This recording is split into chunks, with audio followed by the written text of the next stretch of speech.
ഇന്ത്യയിൽ economic survey 2024-25 അനുസരിച്ച് വിവിധ തരം കാർഷിക വിളകളുടെ ഉൽപ്പാദനത്തിൽ മുന്നിൽ നിൽക്കുന്ന സംസ്ഥാനങ്ങൾ ഏതൊക്കെയാണെന്ന് ഈ വീഡിയോയിലൂടെ നമുക്ക് പഠിക്കാം.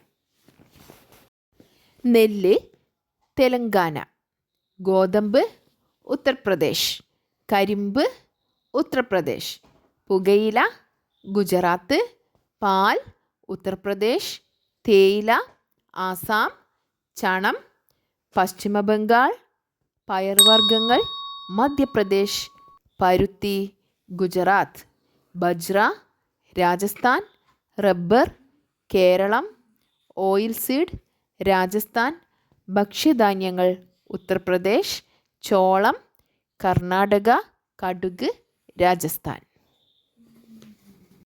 ഇന്ത്യയിലെ പ്രധാനപ്പെട്ട 3 കാർഷിക കാലങ്ങൾ ഏതൊക്കെയാണെന്ന് നമുക്ക് നോക്കാം. ഖാരിഫ്, റാബി, സെയ്ദ്. ഖാരിഫ്, റാബി, സെയ്ദ്. ഖാരിഫ് വിളകൾക്ക് നമുക്ക് എക്സാമ്പിൾസ് ഏതൊക്കെയാണെന്ന് നോക്കാം.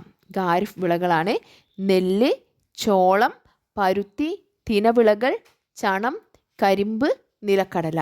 നെല്ല്, ചോളം, പരുത്തി, തിനവിളകൾ, ചണം, കരിമ്പ്, നിലക്കടല എന്നിവ ഖാരിഫ് വിളയാണ്.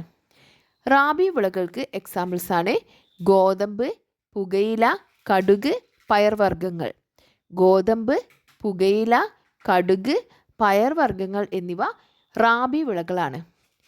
സെയ്ദ് വിളകളാണ് പഴവർഗ്ഗങ്ങളും പച്ചക്കറികളും.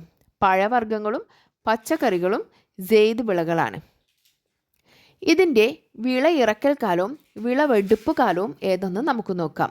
ഖാരിഫിൻ്റെ വിളയിറക്കൽ കാലം ജൂണിലും വിളവെടുപ്പ് കാലം നവംബർ ആദ്യവാരവുമാണ്. റാബിയുടേത് വിളയിറക്കൽ കാലം നവംബർ മധ്യത്തിലും വിളവെടുപ്പ് കാലം മാർച്ചിലുമാണ്. സെയ്ദിൻ്റേത് വിളയിറക്കൽ കാലം മാർച്ചിലും വിളവെടുപ്പ് കാലം ജൂണിലുമാണ്.